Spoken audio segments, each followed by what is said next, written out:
جانتا جی چاہتا ہے میں جوتا نکال کر اس خبیث کو ماروں، ننگا کر کے اس کو ماروں جو کھانوں کو حقیر سمجھتا ہے اور جو بڑے مزیدار کھانوں کا شیدائی ہے، اس کے بغیر کھا نہیں سکتا وہ، اس کو ہوٹل میں جانا پڑتا ہے کھانا کھانے کے لیے۔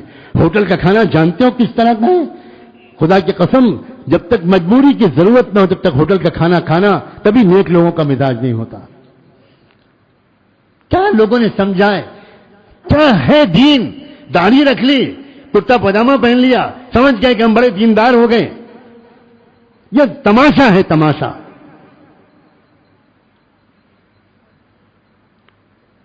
حضرت خواجہ باقی باللہ رحمت اللہ علیہ، جانتے ہو ان کے کھانے پکانے والے کی شرط کیا ہوتی تھی؟ فرمایا کرتے تھے میں صرف اس شخص سے کھانا پکواتا ہوں جس کا دل ایک لمحے کے لیے اور جس کی زبان ایک لمحے کے لیے اللہ کی یاد سے غافل نہ ہوتی ہو، کیونکہ اس کے ہاتھ کے پکائے ہوئے کھانے سے دل میں نور اترتا ہے۔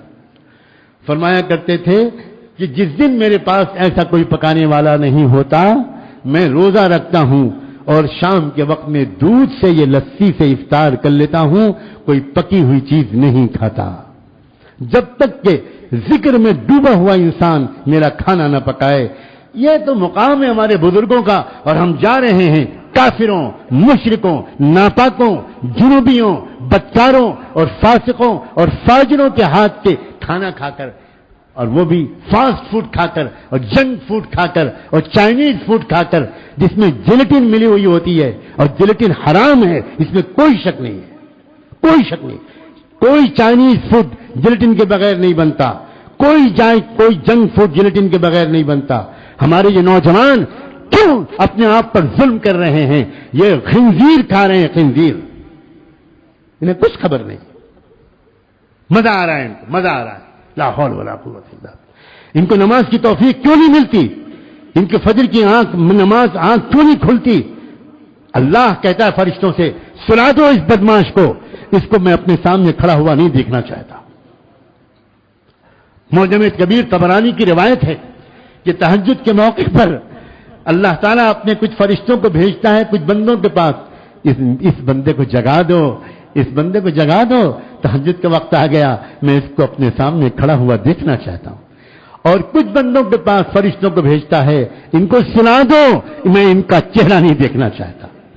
تب تو تہجد سے آگے بڑھ کر میں کہہ رہا ہوں فجر کی نماز میں اٹھنے نہیں دیتے اللہ ان لوگوں کو جن کے پیٹ میں خبیث کھانا گھسا ہوا ہے، حرام کھانا گھسا ہوا ہے۔ بڑی دور تک کی کیا اثرات ہیں سمجھنے کی کوشش کرو۔ کیوں دنیا میں رواج دیا جا رہا ہے پیپسی کولا کا؟ کیوں دنیا میں رواج دیا جا رہا ہے جنک فوڈ کا؟ کیوں دنیا میں رواج دیا جا رہا ہے میکڈونلڈ کا؟ کیوں دنیا میں رواج دیا جا رہا ہے؟ احمقوں، میں آج میں اپنے لہجے کو سخت ترین بلانا چاہتا ہوں۔ او بیوقوفوں اور عقل کے دشمنوں، تم پڑھے لکھے سمجھتے ہو اپنے آپ کو؟ تم ایک نیٹ پر جا کر پیپسی کا فارمولا نہیں پڑھ سکتے؟ تم جا کر میکڈونلڈ پر ریسرچ نہیں کر سکتے؟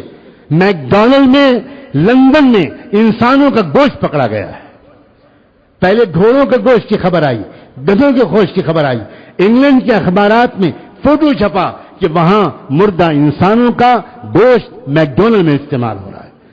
اور صرف گوشت استعمال نہیں ہو رہا، آپ لوگوں کو خبر نہیں ہے کون کون سے کیمیکلز ہوتے ہیں جن کیمیکلز کے اندر ایک بغاوت کا مزاج پیدا ہوتا ہے، اس سے بغاوت کا مزاج پیدا ہوتا ہے، نفرت کا، ریوولٹ کا، بڑوں کے خلاف کی بات کے نہ ماننے کا مزاج پیدا ہوتا ہے۔ یہ سائنٹیفک ریسرچ ہے، اور وہ یہ سارے ڈرنکس میں اور یہ سارے کھانوں میں اور یہ سارے چائنیز فوڈ میں جو مسالے ڈالے جا رہے ہیں ان میں وہ کیمیکلز ہیں جن کیمیکلز کے اندر جاتے ہی انسان کے اندر ماں باپ اور اپنے استادوں، اپنے پیر، اپنے شیخ اس کے خلاف بغاوت کا مزاج پیدا ہوتا ہے۔ ہمارے مشائخ اور اکابر ریسرچ کر کر کے تھکے جا رہے ہیں، لیکن یہ امت محمدیت کے بے عقل نوجوان، یہ بے حس نوجوان سننے پر آمادہ نہیں۔